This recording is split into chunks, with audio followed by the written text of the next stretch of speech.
My name is Bruce Elman. I'm a professor of law at the University of Windsor. I teach constitutional law, and I have taught criminal law and evidence in the past. My research interests are in the area of freedom of religion and freedom of expression, and I've focused a lot of my career on the Charter of Rights.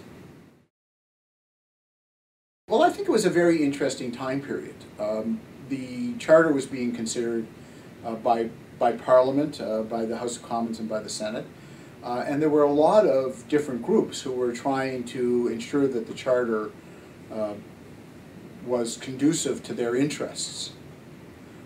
And so you had a number of people who appeared before what was called the Hayes-Joyal Committee to try and get their oar in, or get their particular section into the Charter. And there were numbers of Aboriginal groups, and there were numbers of women's groups, and there were multicultural groups and ethnic groups. There were police chiefs and defense attorney associations, and everybody was trying basically to make sure that the Charter reflected their particular values and their particular interests.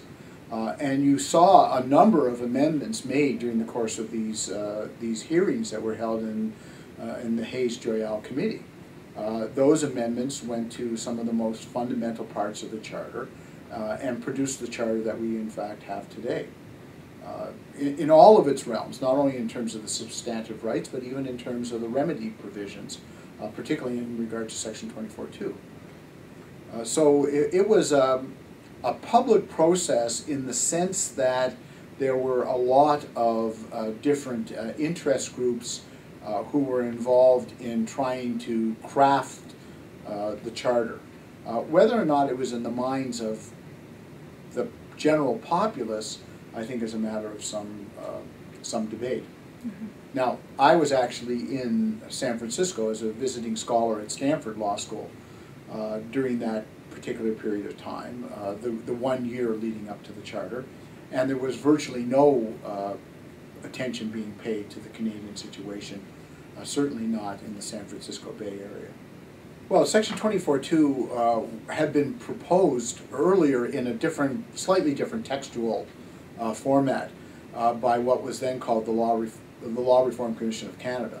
And so this was not particularly news to people that civil liberties groups and criminal defense counsel groups were suggesting a different provision for the Charter. I think the original provision just ensconced the rule in what was known as a case called Ray, which is that all evidence that's relevant is admissible, no matter how it's obtained. And of course, Section 24(2) puts in checks upon government action to secure evidence and provides at least circumstances under which evidence will be excluded if its admission would bring the administration of justice into disrepute.